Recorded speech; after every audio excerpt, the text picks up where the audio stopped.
10:30 a.m., Friday. Max was still trying to regain strength in his legs. Numb and weak from days of inactivity. It will hurt a bit now, but it will be fine in a few days, nurse said with a smile. Max grunted and kept on slogging. An hour of therapy left him tired and hungry. Rest up, and we start tomorrow again, the nurse said with a smile and helped Max on the bed. Doctor will be here to see you. Max laid there with his eyes closed, and a few minutes later, he woke up to a heavy voice calling his name. Dr. Thomas stood there with some papers. How are we feeling this morning, Max? He asked. Much better than yesterday, Max said. The doctor nodded his head and placed some x-rays on the display device so he could see them. After consulting his chart, he turned to Max. I must say, I'm very impressed with your progress, he said. The x-rays show that your ribs are nearly completely healed, as are the fractures on your skull. On top of that, your testicles appear to be almost completely healed and fully functional.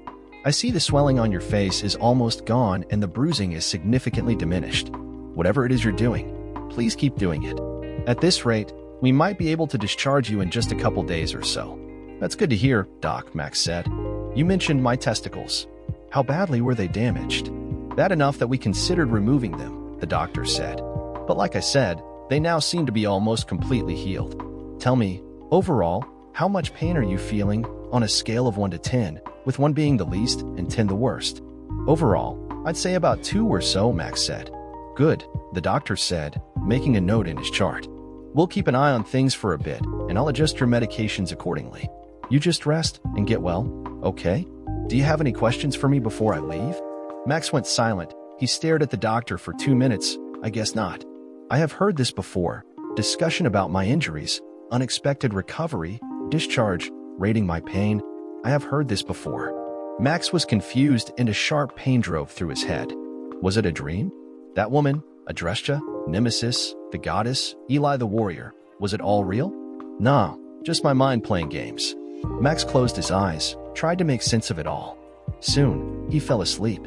Trying to find me, Max. There she was, Adrestia, my love. She was right there in front of me. No, it's an illusion. Wake up, Max. She is not real. Danny Jones will meet you tomorrow. You know what to do, the sweet voice whispered in his ears. Max woke up, all shaken. Danny Jones, I have heard that name. She is an attorney. But how will she know me? Why will she help me? All these thoughts, oh the pain, it's back. Max closed his eyes and tried to calm down. Next morning, after his exercise session, the nurse helped Max to his bed. A few minutes later she returned. There is a woman who wants to meet you. She says her name is Danny Jones and says that it is very important. Please send her in, Max interjected the nurse. Danny entered the room and stood near Max and placed her hand on his chest and said, I was told you wanted to meet me and discuss something urgent. How did you know that I wanted to meet you? Max asked. I was contacted by your assistant. I missed her name, but she said it was urgent and you wanted to file for a divorce. What happened between you and your wife? Max was silent and shocked. He does not have any assistant, and no one knew there were issues between him and his wife. Who was this woman who called Danny? He decided to play along and use this opportunity to do what he intended, divorce his wife. Max explained everything, his wife cheating on him, Jake and his lackey wanting him to clean up their accounts, the icing on the cake, his $10 million assets that he does not want to share with his wife. It seems that you have the gods watching you closely. Broken bones healing in record time, your testicles not being amputated, your fractured skull completely healed. You are the miracle man, Mr. Burns. However, given the circumstances, it would be advisable if you get a discharge and go underground. I believe your wife would benefit from your demise. I will arrange for a friend of mine to help you with it. As for your divorce, do you have a personal lawyer, or do you want me to file for your divorce? Saul, my attorney, can help with the divorce. But I do need to get out of here and would appreciate all the help I can get. Max responded. Danny sat next to Max and went over the paperwork. They spent about an hour going over everything, and when Danny felt the paperwork was complete, she sat back. Okay, she said. I'll get with your attorney on this and we'll get it done. She handed Max his cell phone. How did you get my phone? Max asked. Your secretary sent it over in an envelope. Max took the phone and dialed Saul. Max, how are you feeling? His lawyer asked when he answered. I'm doing much better, Saul. Thanks for asking, Max said. Listen, I need a huge favor from you. Anytime, my friend, Saul said. What's going on? Well, It's rather complicated, and I really don't want to get into it over the phone, Max said. I need some things done, quickly, and I've got someone on her way over to see you, a Danny Jones. I'd like you to work with her to expedite some things for me. Yes, I remember her, Saul said. She's the one who took a huge bite out of Acme, if I recall. If she's involved, it must be serious. More than I can tell you right now, Max said. I've signed all the papers and I've given permission for her to work with you on my behalf. Okay, Max, Saul said. I'm in the middle of something at the moment, but I should be free about 1 o'clock or so. I'll call the office and let them know to expect her. Max looked at Danny before speaking. Is 1 o'clock good for you? He asked her. She nodded her head and he turned his attention back to the phone. 1 o'clock is good. She'll be there. I appreciate all your help. Saul chuckled. Just wait till you get my bill, he said with a laugh. Max laughed as well. They ended the call. Saul Dunetz will be expecting you at 1 o'clock, he said. Do you know where his office is? Yes, I do, and I'll be there, she said, standing up. I'd better get going. I'd like a bite to eat before I meet with him. It's good to meet you, Max, she added, extending her hand. Max shook her hand and watched as she left. A few seconds later, Max was left thinking it was all the same, just like my dream. Just 2 people were missing from the room. Everything else was just the same. Max looked at his phone and then looked out of the window of his room. His mind was racing. He closed his eyes and held the phone near his chest. He looked at the phone and his fingers started typing. He felt his mind blank. He could see that he is typing something, but he was not commanding his fingers. It felt that they had a mind of their own. He tried to control them and stop, but he could not. What is happening to me? His fingers stopped. He looked at the screen and was shocked. It read, I agree to do Mario's books. Assistant will meet you at Four Seasons Restaurant at 6 p.m. Bring everything. Don't look for her. She'll find you. Okay. What about my demands? Shannon responded. You'll get what's coming to you. Why did I type all this? I did not want to do anything with her. I just wanted to get away. Max suddenly felt another wave of pain taking over his body. His body went limp. His eyes could see, but his body could not move. Then he saw her. Adresha was standing over him. Her white robe was flowing, and it seems that she was hovering in air. Max smiled, or he thought he did. Eli will be here. Go with him. He will get you where you need to be. Be prepared for what is about to come and never lose hope. I am always with you, and I will always love you. She came down and kissed him on his lips. A sudden jolt woke up Max. He was still holding on to his phone, but he could still feel the warmth of the kiss on his lips. Max fell asleep the same way. That evening, the nurse came and informed Max that he is ready for a discharge, and there is someone to pick him up. She helped Max in a wheelchair and assisted him to the tall man standing in the lobby to pick him up. Max knew that face. He saw him in his dreams. It was Eli. Before Max could say anything, he raised his hand and said, We have a long way ahead and we can talk on the way. Max got up from his wheelchair and walked out with him. As they drove by, there was a crowd standing by and looking at medical staff loading 2 bodies in an ambulance. Did you really kill them? Max asked Eli. Well, I just tried some moves that I saw on TV. I did not know it will kill them. So, the dreams are real. You are real. Adresha is real. Max said in a low tone. Don't rush on it, kid. Not everything that you see in your dream will come to life. Some of the things do come true, but a lot of that does not. All of that depends on your actions. Eli said. So, the dreams are just a trailer. The actual movie might be different. Max questioned. In case you chicken out, nothing that you see will matter. So to check if you're the real deal and not a chicken, you must go through a test. What test? I don't know. It just happens, and at times you just might not know if you went through it and passed. You do get to know for sure if you fail. In your case, I guess you have passed, and that is why you are going to the dungeon. The dungeon? Max asked. Well, it's called Camp Rollins, but I call it the dungeon. It gives an extra level of machismo to it. It's a facility to train you and get you ready. I saw it in my dreams and passed it successfully. I bet you did. Everyone does. In their dreams. Max and Eli took a flight to Spokane and in a few hours were standing in front of Camp Rollins.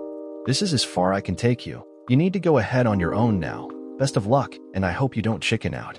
A word of advice, choose your fights wisely. You don't need to fight everyone, and at times your enemies will dig their own graves.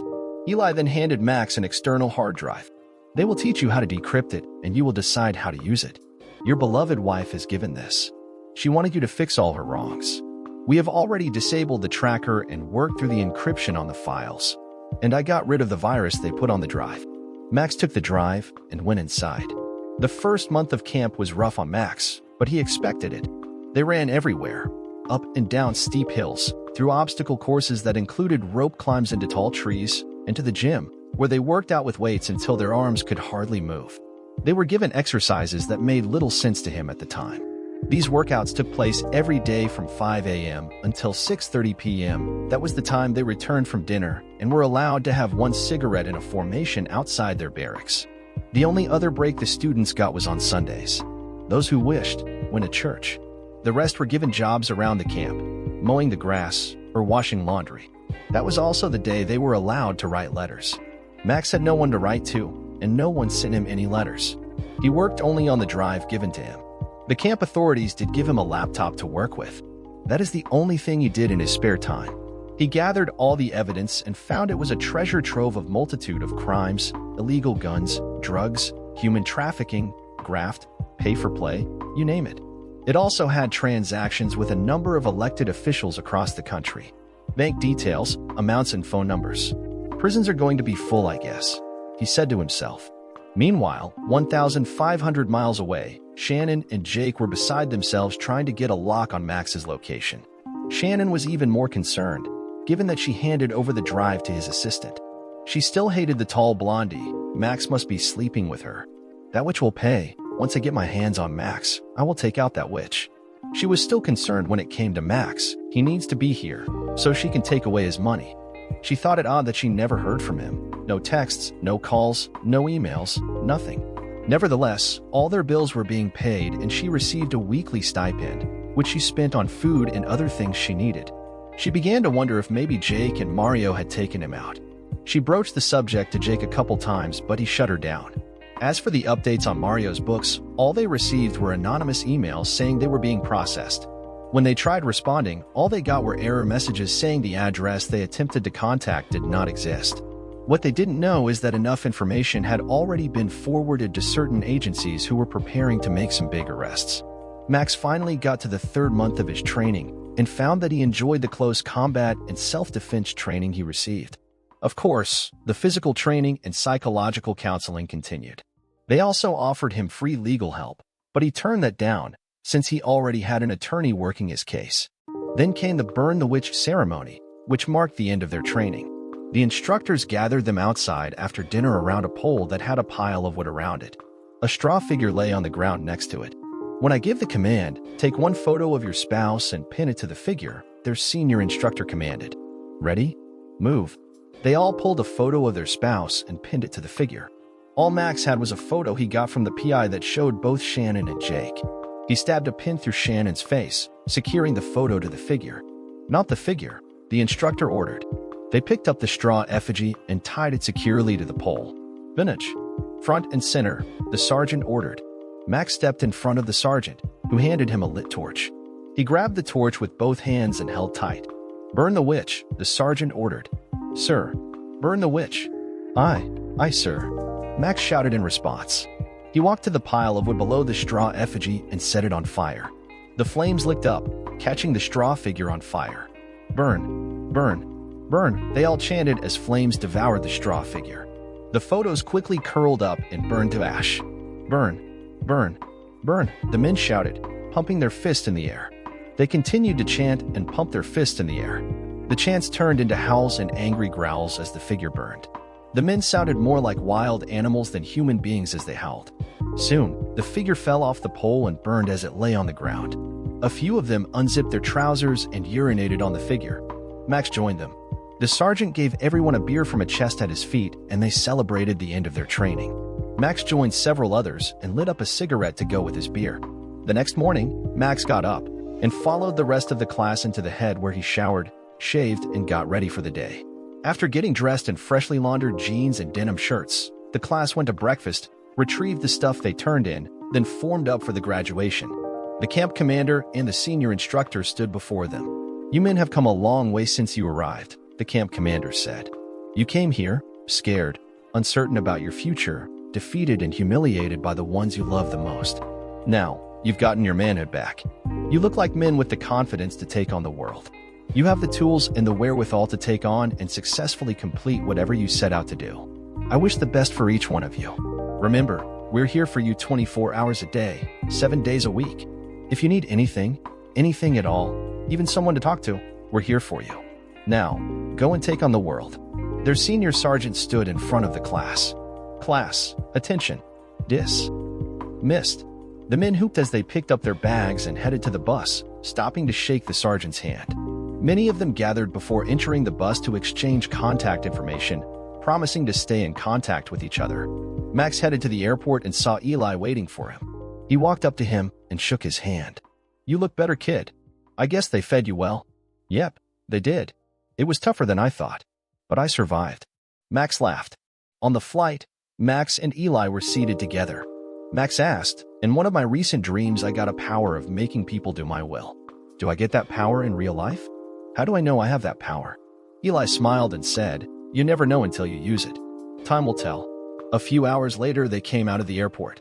"You should know that Shannon, Jake, and some of Mario's boys are at your house," Eli said.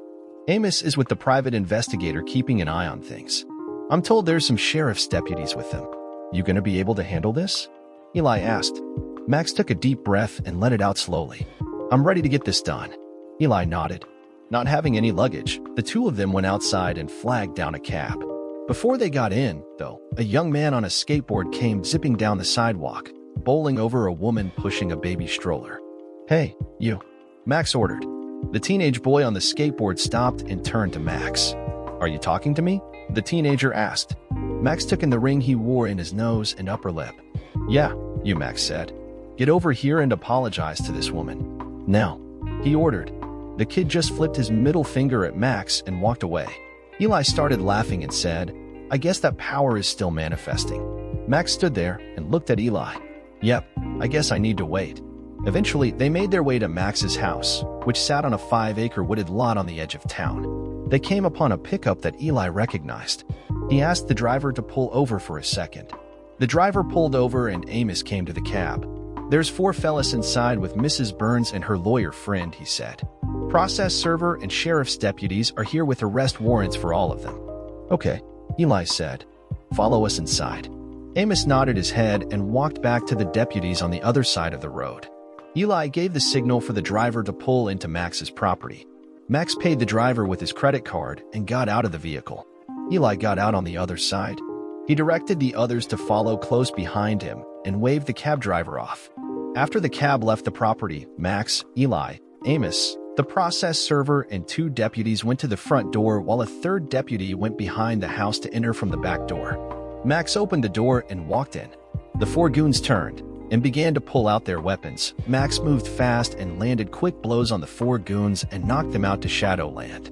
He walked in and saw Shannon and Jake sitting in the living room.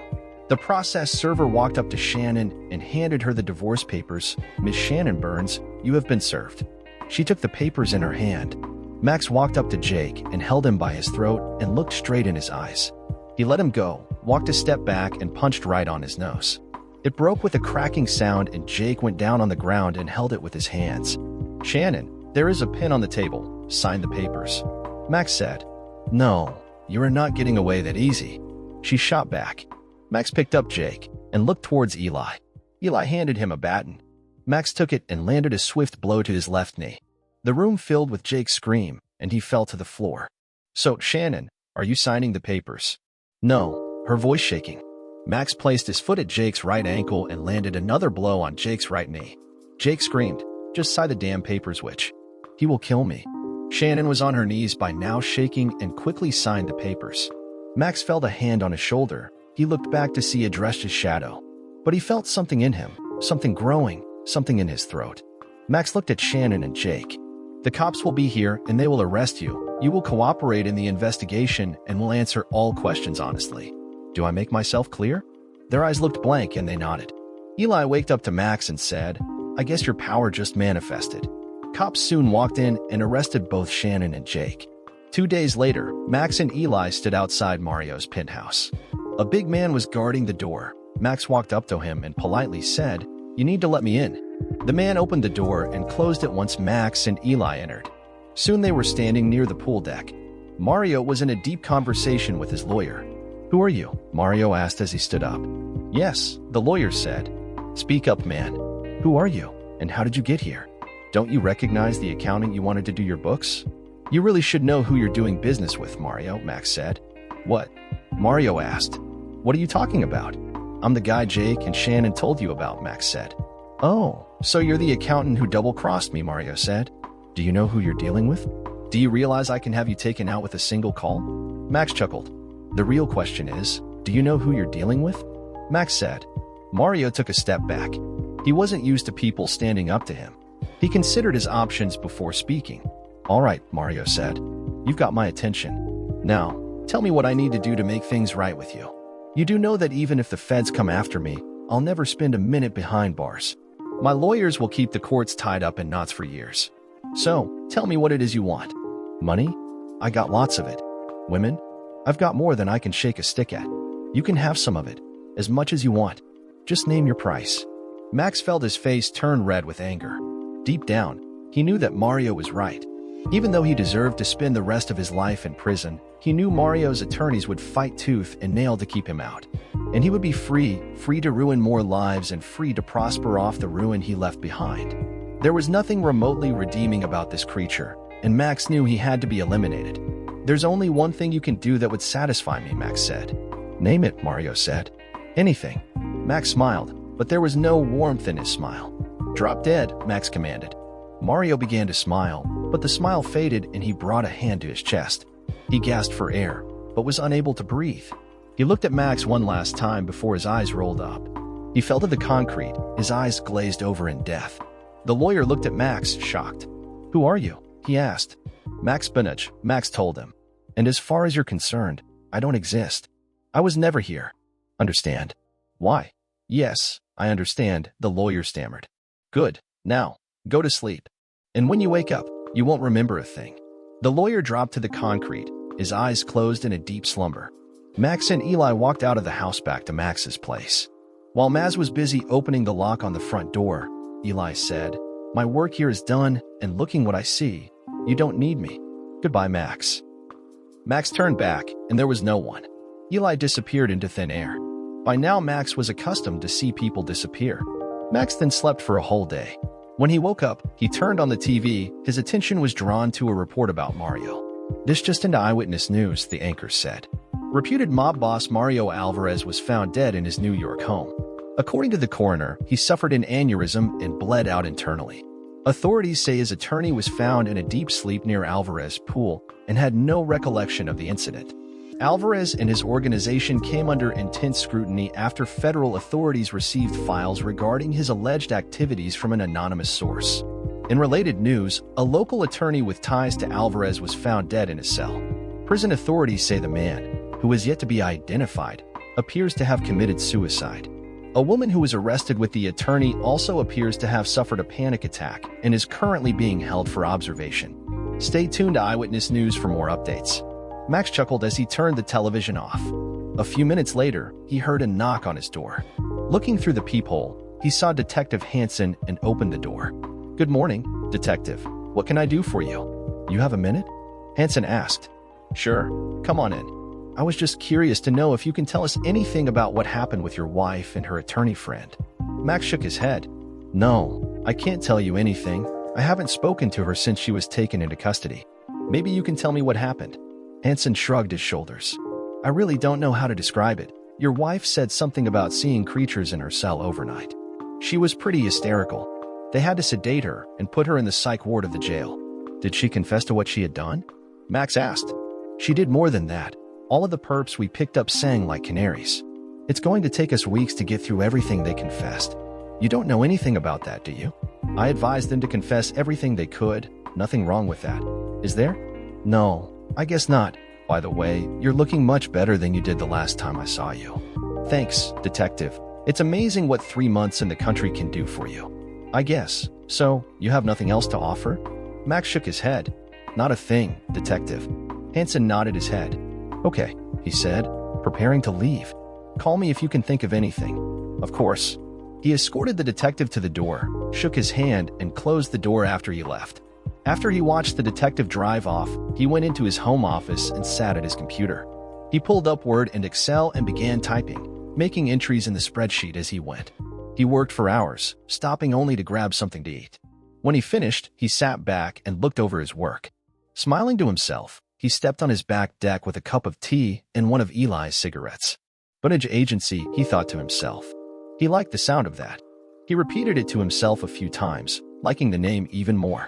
He took a long drag of his cigarette and heard a quiet female voice in his mind. Cheaters beware, he heard Adresha say in his mind as clear as if she was right next to him. He thought about it for a bit with a smile on his face. He nodded his head in agreement and repeated to no one in particular, cheaters beware.